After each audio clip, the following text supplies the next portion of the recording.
mungkin bisa menyebabkan mata buta kalau tangnya dicolokin langsung ke mata. Jangan sampai kuman-kuman nakal menggerogoti gigi kamu sehingga pilih dicabut. Hello guys, welcome back to this channel bareng Kak Ket di Ayo Ngerumpi. Bukan sekedar ngerumpi biasa. Jadi banyak isu yang beredar di masyarakat. Katanya cabut gigi bisa bikin mata buta. Yuh, serem banget ya. Tapi itu bener nggak ya? Kira-kira mitos atau fakta? Gak usah banyak cincong, langsung kita telusuri aja kebenarannya seperti apa. Oke, lanjut. Pencabutan gigi itu adalah sebenarnya pilihan terakhir apabila gigi kita sudah tidak bisa dilakukan perawatan apapun. Contohnya adalah dilakukan penambalan. Dan juga ada beberapa perawatan yang memerlukan atau mengharuskan gigi kita untuk dicabut. Misalnya perawatan ortodontik yang memerlukan gigi untuk dicabut karena lengkung rahangnya sudah tidak muat lagi dan giginya itu crowding, jadi harus dicabut. Dan ada juga misalkan gigi bungsu kita tumbuh namun ruang rahangnya sudah tidak cukup lagi atau gigi mengalami impaksi. Nah, itu juga diharuskan untuk dilakukan pencabutan. Bila gigi yang tersisa hanya tinggal sisa akar saja, itu juga harus dilakukan pencabutan. Nah, yang menjadi pertanyaan, benar nggak sih cabut gigi bisa bikin mata buta? Kita akan bahas tentang sistem saraf, sedikit aja sekilas tentang sistem saraf supaya kita tahu apakah saraf yang menuju gigi sama dengan saraf yang menuju mata. Di dalam tubuh kita, seluruh organ yang ada di dalam tubuh kita ini diatur oleh sistem saraf, termasuk juga gigi dan juga mata diatur oleh sistem saraf. Sistem saraf ini ada dua jenis, yaitu sistem saraf pusat dan juga sistem saraf tepi. Dan yang mempersarafi gigi adalah termasuk sistem saraf tepi. Dan di dalam tubuh kita ada yang dinamakan saraf trigeminal. Saraf trigeminal ini merupakan sistem saraf tepi yang percabangan dari saraf kranial. Salah satu percabangan dari saraf kranial nomor 5. Saraf trigeminal ini atau trigeminus terdiri dari 3 cabang. Aku umpamakan tangan aku ini adalah saraf trigeminus. Nah, saraf trigeminus ini memiliki 3 cabang. Cabang pertama, kedua, dan ketiga. Cabang yang pertama disebut saraf ophthalmicus, yang kedua disebut saraf maxillaris, dan cabang yang ketiga adalah saraf mandibularis. Dari ketiga cabang ini nanti memiliki cabang-cabang lagi untuk mempersarafi organ-organ di sekitarnya. Yang pertama adalah saraf ophthalmicus. Dia mengarah ke mata. Berarti dia mempersarafi mata, hidung, dan juga dahi dan organ-organ di sekitar sini. Kemudian yang kedua, saraf maxillaris. Kita lihat arahnya kemana? Nah, saraf maxillaris mengarah ke rahang atas. Berarti dia mempersarafi gigi-gigi rahang atas, langit-langit, dan juga bibir rahang atas maksudnya. Kemudian yang ketiga adalah saraf mandibularis. Nah, saraf mandibularis kita lihat larinya kemana? Ke rahang bawah. Berarti nanti dia akan bercabang-cabang untuk mempersarafi gigi rahang bawah, bibir bawah, dan juga lidah.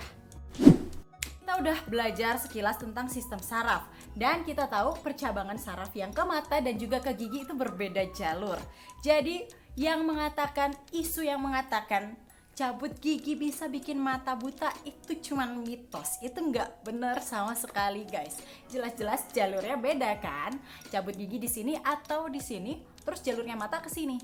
Dari mana? Nggak dapet jalannya gitu loh. Kalau ada tetangga kalian atau siapapun yang cabut gigi terus bilang matanya langsung buta gara-gara cabut gigi, mungkin mereka cabut giginya di tukang santet yang tangnya langsung dicolokin ke mata, jadi bikin mata buta.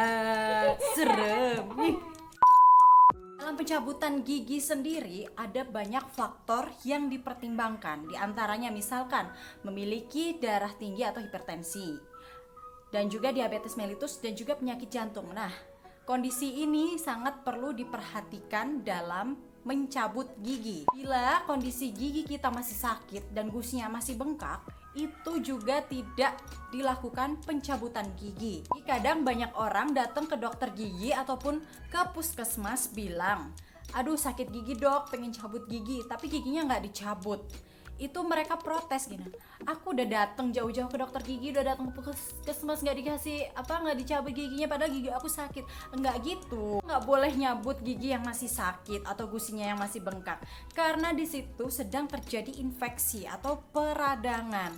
Nah, apabila kita melakukan pencabutan gigi, nanti kumannya akan menyebar melalui pembuluh darah sehingga menyebabkan infeksi di bagian organ tubuh yang lainnya. Untuk kondisi seperti hipertensi atau memiliki tekanan darah yang tinggi, itu tidak dilakukan atau dilarang untuk dilakukan pencabutan gigi sebelum tekanan darahnya dikontrol. Karena dalam kondisi hipertensi atau tekanan darah yang tinggi, apabila dilakukan pencabutan gigi sebelum tekanan darahnya dikontrol, maka akan terjadi pendarahan hebat dan itu bisa membahayakan tubuh kita. Untuk kondisi diabetes mellitus, tidak boleh langsung dilakukan pencabutan gigi sebelum kadar gulanya dikontrol.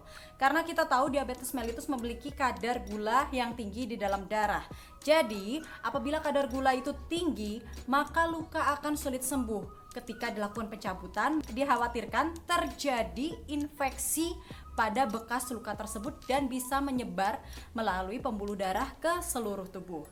Nah, itu adalah beberapa faktor yang perlu diperhatikan dalam pencabutan gigi. Nah, apabila ada pasien datang, dokter gigi tidak langsung mencabut pada saat itu juga, itu dikarenakan mungkin terjadi salah satu faktor yang sudah aku sebutin tadi. Itulah mengapa kadang-kadang saat kunjungan pertama pasien datang ingin mencabut gigi, dokter tidak langsung melakukan pencabutan, melainkan hanya meresepkan seperti obat penghilang rasa sakit dan juga antibiotik. Itu dikarenakan kondisi-kondisi peradangan itu sedang terjadi ataupun dokter merujuk ke spesialis penyakit dalam, misalkan kalau pasiennya memiliki hipertensi. Setelah mencabut gigi, biasanya kita diresepkan obat penghilang rasa sakit dan juga antibiotik. Dan pesan dari dokter, pasti antibiotiknya harus habis, benar nggak? Nah, kenapa antibiotiknya harus habis? Itu karena untuk mencegah infeksi karena bekas luka pencabutan itu tadi.